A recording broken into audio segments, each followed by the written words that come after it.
Let's check in, see how we're feeling today. What's going on with your body, your breath, your mind. We're going to work with an inquiry today around core deficiency beliefs and some things that get stirred up in us. We'll do a little bit of relaxing too. One of the things that we need to really keep in mind when we're healing trauma is that we need to be here in the present moment. One of the things that's hard, which activates us and isn't conducive to healing, is when we get really dragged back into the past. We're having an emotional flashback, or we might have memories coming up. Practices that we do, they're really good for the nervous system, letting our breath be more continuous and smooth, and relaxing our shoulders or our jaw and all of those things.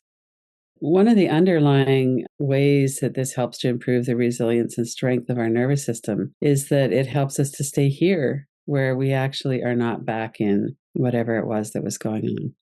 And if we're dealing with someone who's difficult and who we're getting into some kind of a fight, flight, freeze, or fawn response around, somatic awareness, the training that we're doing day by day, here's my body. I notice I'm getting tighter. I notice I'm holding my breath. I can take some deeper breaths. I can hold my hands, whatever that is.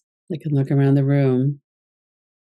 Over time, that really starts to heal what's unresolved because we're able to witness it, we're able to stay present. And often we're able to bring compassion to ourselves as well. When we think back to what it was like when we were younger, especially when we were a child, but also as a younger adult, we can really look into how could I have known anything else to do? Of course, I couldn't have. I was a child. I was 7 or 17 or whatever the age I was. And when there are things going on where we don't feel protected, where we don't feel like there's anyone paying attention to us, then sometimes we go into those people pleasing responses, or we might get angry and be a hothead. We have all of those things going on for a reason. Now, as an adult, we can bring ourselves into this moment with awareness, with that feeling of, I know right now, I know in my bones that I'm not back in the past. I'm here. The past lives in our body for sure. It lives in our mind through the thoughts, certainly lives in our nervous system. And I also have the capacity to look around the room and go, I'm in the place where I live now, or where I am right now. I'm not back 20 years ago, or 50 years ago, or 2 weeks ago. I'm here. And then we can come into more of a regulation. As you're looking around, just notice that I'm here in the space that I'm in. You could look behind you, let your eyes check that out. Is there any danger that you need to brace yourself for? If not, you could let your shoulders relax, your upper back relax.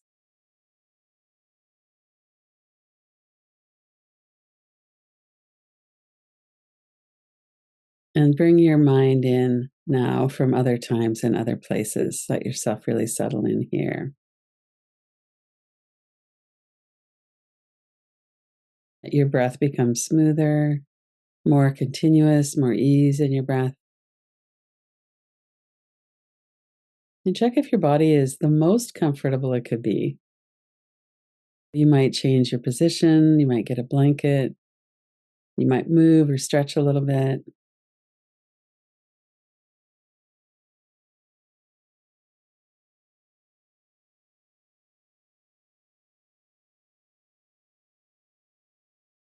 As you're breathing out, let some of the tension release from your body.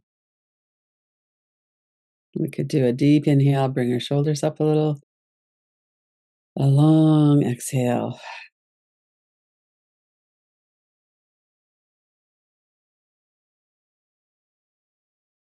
And once we're in the present moment, we could enjoy that.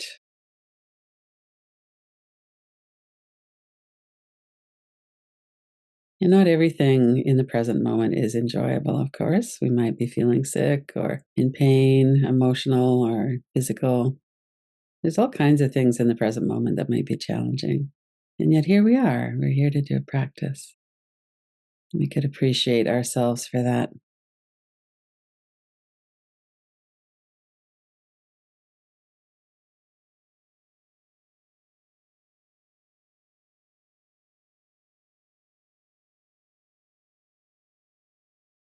Last night in the Strong Minds course, we were working a little bit with core deficiency beliefs. And one of the participants said that a year ago, when that came up, she would have ticked yes to all of them. And now she's not.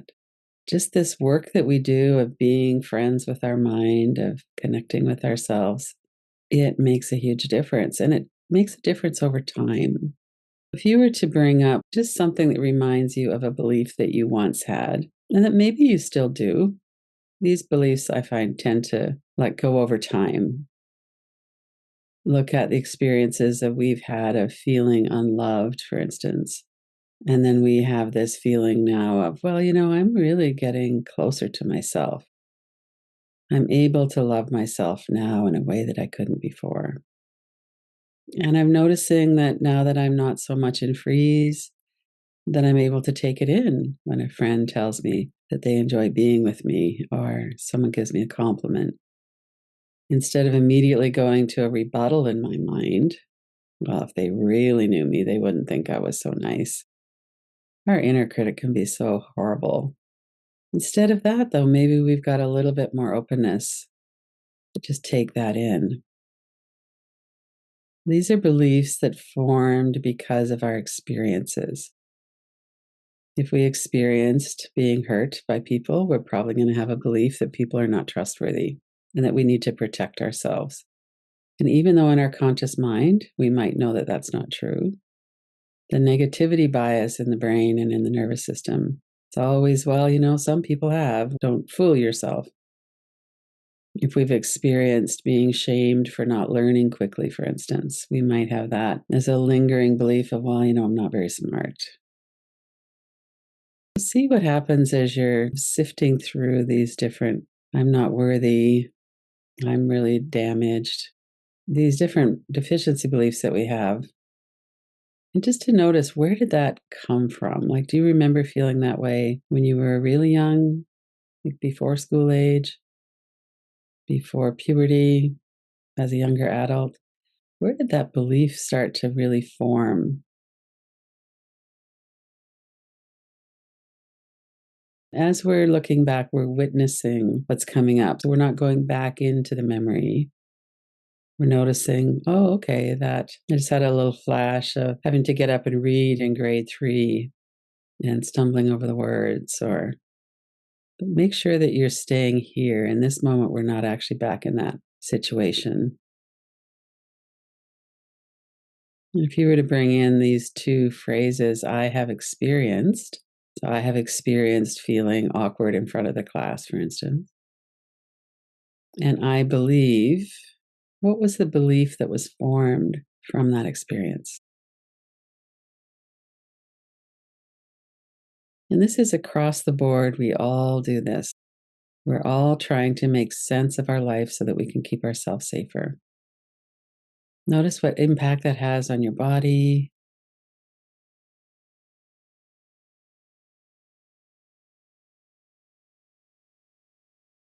Most of us had some situations where we felt awkward and some where we felt really accepted and powerful. Maybe after that experience of not being able to read, you went out into the sports field and you ran track and you won or something. We often have parts of our life where we have a lot of power and parts of our life where we feel like we don't measure up somehow.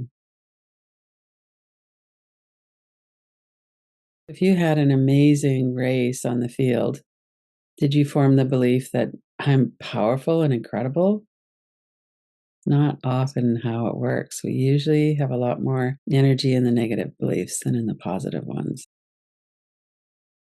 We're just stirring some of this up. What were some of those beliefs?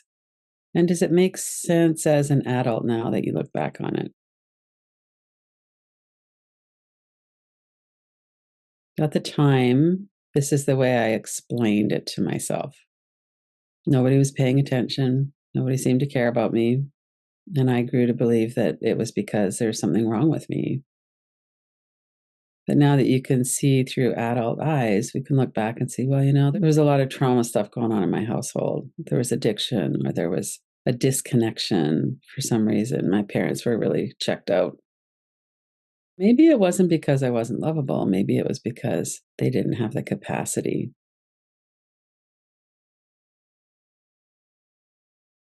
Let's try that on and see. Is there different kind of evidence that you might see now looking back on that that you didn't then?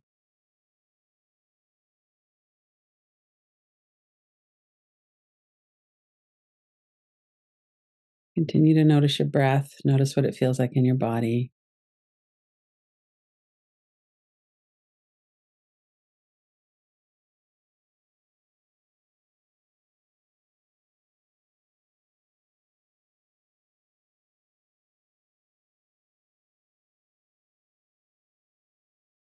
And see if you could bring some compassion to that younger self who was having experiences that led to beliefs of unworthiness.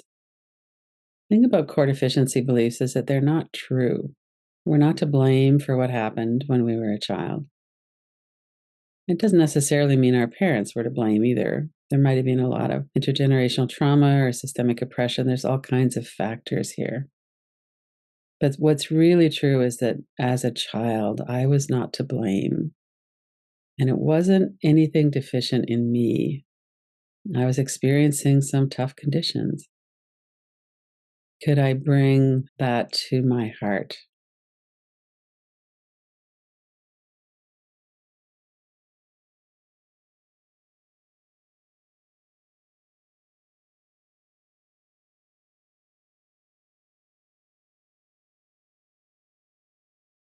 Maybe you had a kind adult, one of your parents or a teacher or auntie or somebody. So you had that experience at times of being gathered in, feeling loved. You could bring that back as a memory. Yeah, that was going on too. Or maybe there really wasn't anybody that was doing that. You were one of those lost people who were just trying to get along. But even that, now we can bring ourselves in. I'm so sad that you had those experiences, and what you believed then made sense then, but it doesn't actually make sense. It's not actually true. And I'm here now. Let yourself feel that warmth, that caring. That was a tough situation to be in.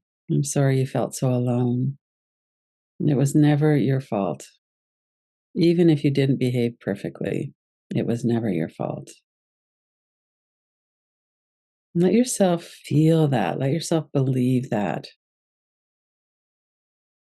What I believed is not true. The truth is, I was a child and now I'm an adult, and I can be here with myself with kindness. Take some deeper breaths. You might have your hands on your heart. Let yourself feel that.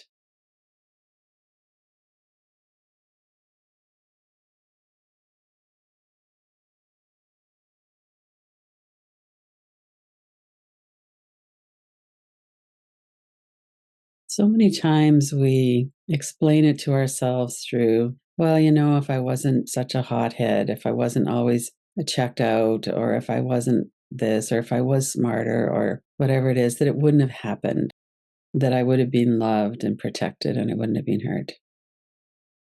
And that's a natural function of the way we're trying to explain things to ourselves, and it's not true. If you're having any kind of a rebuttal in your mind, well, I kind of think that's okay, but I don't really believe it full, right? In my whole body, I don't really believe that. I must have been at fault somehow. But sometimes it helps to bring in somebody else. Maybe you know somebody at that age when you were really starting to believe that and having trouble. You could bring them into your heart and really look into that. Was that their fault? They were hurt like I was hurt. But what does that mean? It doesn't mean that they were bad. It means that they were hurt. They were traumatized, just like I was. And now that's in the past. And it's safe enough for me to let go of those old beliefs. They're not true.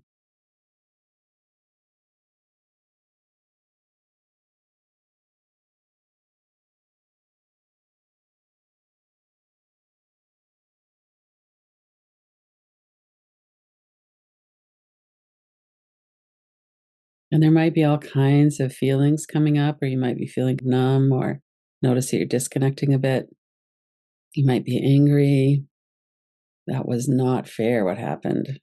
If I stop blaming myself, then where is that anger going to go? Let yourself feel whatever's here. Notice that in your body. Or maybe you've drifted off into thinking about other things, flight response, or feeling kind of shut down. There's no right or wrong way to do this. We could just stay present with ourselves as much as possible. We notice that we're checking out a bit, we could come back. Take some deep breaths, release the energy out of your body. Maybe do a little bit of raising your shoulders on the inhale, releasing on the exhale.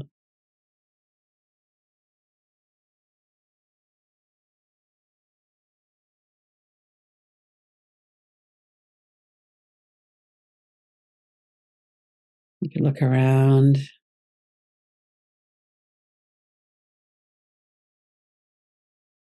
And when we really tune in to what we've believed for all these decades, since I was a child, I've had this sense that I'm broken, I'm bad. And maybe that's actually not true. The reason that we know that it's not true, one of them, is that we can not find a bad person in here. We can find a hurt person. We can find experiences of acting in ways that we're not happy about. Maybe we went into big fight responses with people, or all kinds of ways that we were trying to protect ourselves. These are survival responses. But having a survival response does not mean that we're a bad person. It means we were under threat and we were trying to survive. That's all it means. As you're bringing yourself into your heart, let yourself be human. We don't have to be perfect to be a good person, to be loved, to care about ourselves either.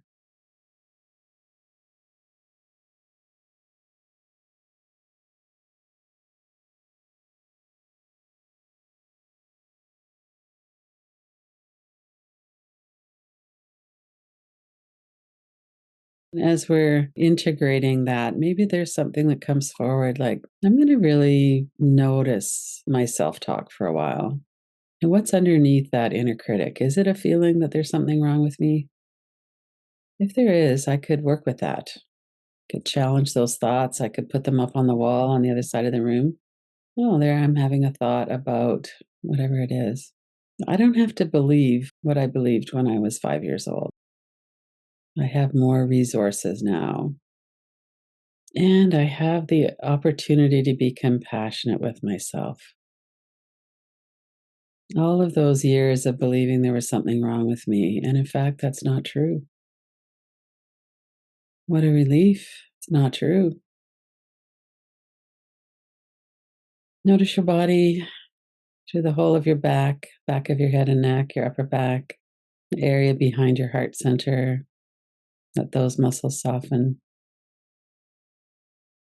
The back of your arms and legs, let your body rest. Notice your front, your forehead, eyebrows, and eyes, mouth and jaw. Oftentimes, when we're working with beliefs, there's a lot of thoughts involved and memories and a lot of brain activity. And that's useful. And we can also come down into our heart. We have the face, mouth and jaw, the neck and shoulders. And then we come into the large muscles of the chest, the stomach area. Any feelings, sensation in our chest, our heart center.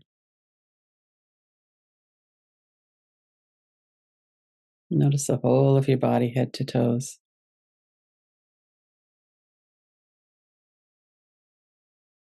And notice what came up during the inquiry. Is this something new or something that you've been working with for a while and you're noticing, I am seeing some shifts in that. What I believed as a child is different than what I know to be true now. And I could honor and offer myself some kindness. Thank you, everybody, for doing this inquiry. And I hope that you have some ongoing experiences of kindness and connection with yourself. None of us are bad. We're all good, just as we are.